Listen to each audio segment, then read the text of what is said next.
Great to have you. It seems like you have become super internet famous in the past week, as independent media like ourselves is really curious about this story, while mainstream media like the New York Times, Washington Post, and everybody else has completely ignored it.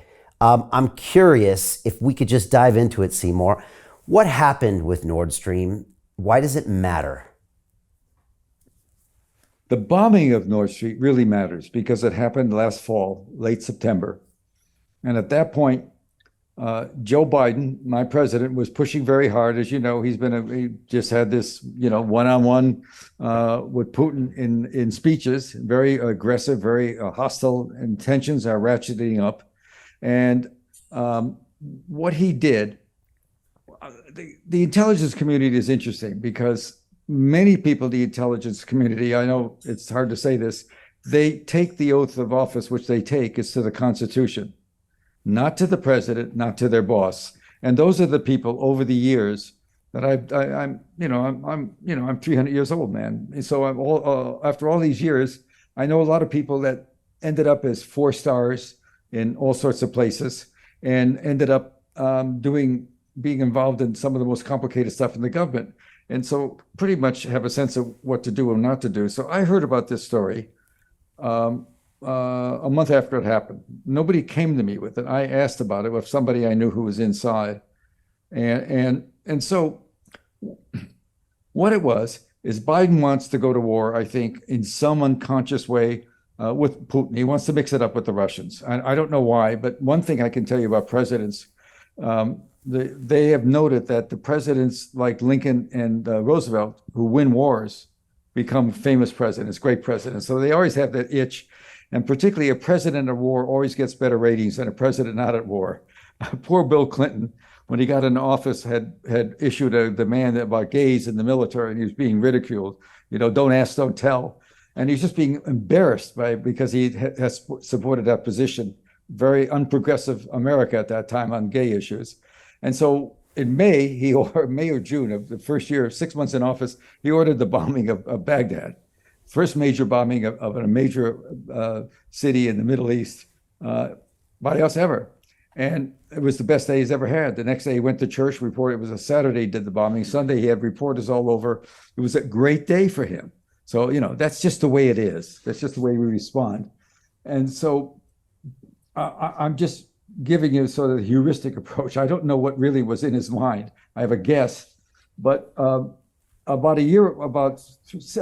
late in Christmas of 2021, before that, in December, it definitely looked like Putin was going to go to war.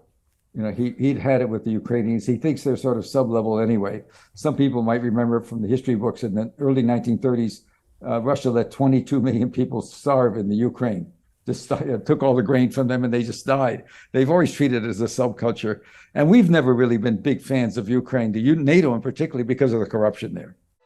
My name is Jim Rickards. I'm a former advisor to the CIA, Department of Defense, and the White House.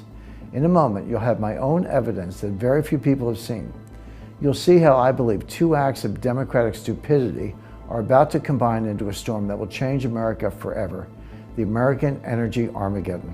In fact, due to specific circumstances created by the Armageddon, it's possible you could now win big while others lose. You see, there's a universal truth. In times of crisis, money moves.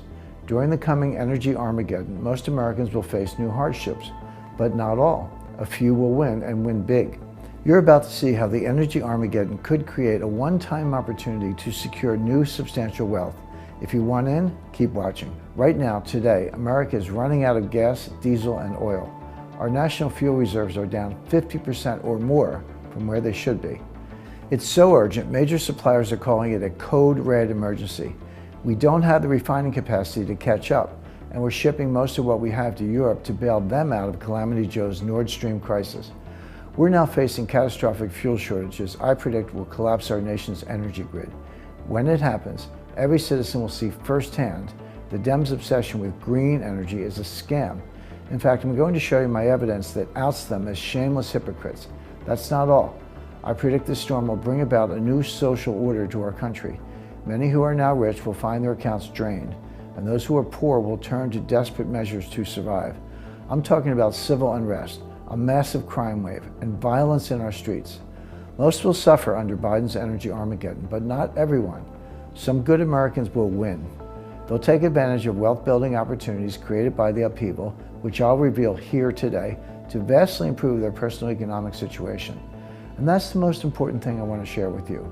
Now, if the idea of winning while others suffer makes you uncomfortable, no problem. Then this presentation is not for you. But the way I see it, our great nation was built during times of crisis when a few smart people recognized opportunity and seized it. If you see the storm coming, if you know Calamity Joe and his ilk are steering us straight into it, and you want to not just survive, but thrive by using the crisis potentially to grow your personal wealth, then you're exactly who I want to reach today. Give me about 3 minutes of your time. I'm going to show you everything right now. Hey, do you want to profit from crypto? Then join my DeFi Academy. The Crypto DeFi Academy will help you create generational wealth. But don't take my word for it. Listen to my students. When I first got into crypto, I remember thinking to myself, I need to learn more. Brian Rose, learning crypto, learning DeFi, gotta do it. I am so grateful that I jumped in and did this. I had to break through some limiting beliefs that I can do this, that I can afford this, that I can be in this. It challenges the things that are deeply rooted within us. Joining DeFi Academy has been one of the best decisions I have made on my blockchain journey. This course was a life changer, a game changer, a huge eye-opener, coming from knowing practically nothing at the speed of the learning over 4 weeks was just fantastic. The information you provided in this class was invaluable. I feel far more confident in my next steps. You took complex concepts and made them easier to understand. What's different than so many other ones is it just doesn't tell you what to do. It actually makes you do it. This is for people who are serious about becoming traders. This is the way it should be done. I realized from this learning experience again that it is not about what you learn, but about who you learn it from. The energy was insane. I've never experienced such incredible energy on a live call. Brian Rose, you are a legend, my friend. It's the only thing in the market where you can get all information and learn everything what you need to know. Everything is so clear and so well done, and I am just forever grateful for this program. It made me feel so much more confident about crypto than I did before. I did not anticipate how passionate I was going to become about it. This course has been like a big learning experience for me, not just in the crypto space, but just an overall balance of life. What I've learned is, how to take ownership, of my life in a way that I really hadn't before. Yeah, you can't put a price on that, really. I would recommend it to anybody, top notch. Excellence does not come cheap. So if you want excellence, you got to pay for it, but it's so worth it. Pull the trigger. That's what this course is about. You're not going to regret it, really. It's amazing. Thank you, Brian and team. So what are you waiting for? Crypto is happening now. Click the link below, submit your application, and let me mentor you on how to create generational wealth and build the decentralized financial infrastructure of the future.